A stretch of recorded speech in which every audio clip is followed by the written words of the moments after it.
पाकिस्तान 'ਚ पंजाबी कॉन्फ्रेंसां ਦੇ ਸਭ ਤੋਂ ਵੱਡੇ ਨੈਟਵਰਕ पंजाबी नैशनलिस्ट फोरम ਵੱਲੋਂ जी आयां ਨੂੰ। कि शेर शाह सूरी दे लई 5 साला हुक्मरानी दे दौरान GT रोड बनाना मुमकिन सी?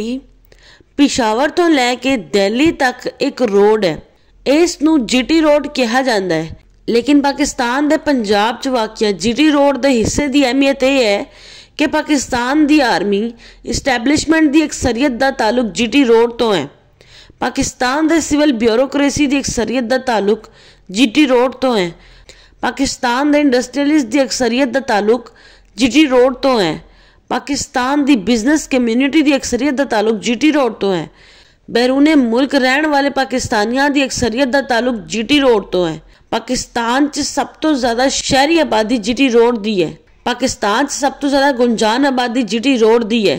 पाकिस्तान च सब तो ज़्यादा खुशहाल आबादी GT रोड दी है। पाकिस्तान च सब तो ज़्यादा तालीम याफ्ता आबादी GT रोड दी है।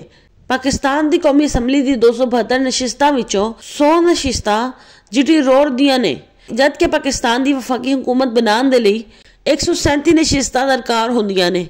शेर शाह सूरी ने मुगल शहनशाह हुमायूं नूं शिकस्त दे के 17 मई 1540 तो लैके 22 मई 1545 तक मुगल सल्तनत नूं सूर सल्तनत च तब्दील करके हिंदुस्तान ते हुक्मरानी की।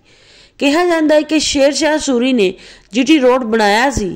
कि शेर शाह सूरी दे लई पिशावर तो लैके दिल्ली तक अपने 5 साल तक की हुक्मरानी के दौरान पंजाब च GT रोड बनाना मुमकिन सी?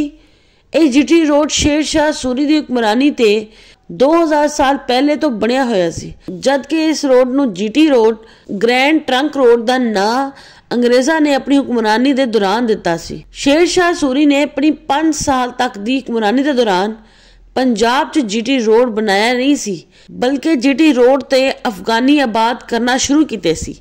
शेर शाह सूरी की हलाकत के बाद इस दे बेटे इस्लाम शाह सूरी ने 1545 तो लैके 1553 तक हिंदुस्तान ते हुक्मरानी की ते मजीद 7 साल तक GT रोड ते अफगानी आबाद सी। मुगल शहनशाह हुमायूं दे दोबारा बादशाह बनन तो 1555 च मुगल सल्तनत दोबारा बहाल हुई ते सूरी सल्तनत का खात्मा होया।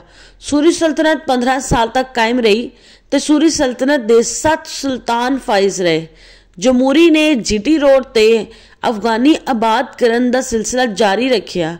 इन्हां अफगानियां नूं हुण पंजाबी पठान कहा जाता है। इन्हां पंजाबी पठान की सहूलतकारी की वजह तो अहमद शाह अब्दाली नूं पंजाब ते काबिज होने का मौका मिलिया।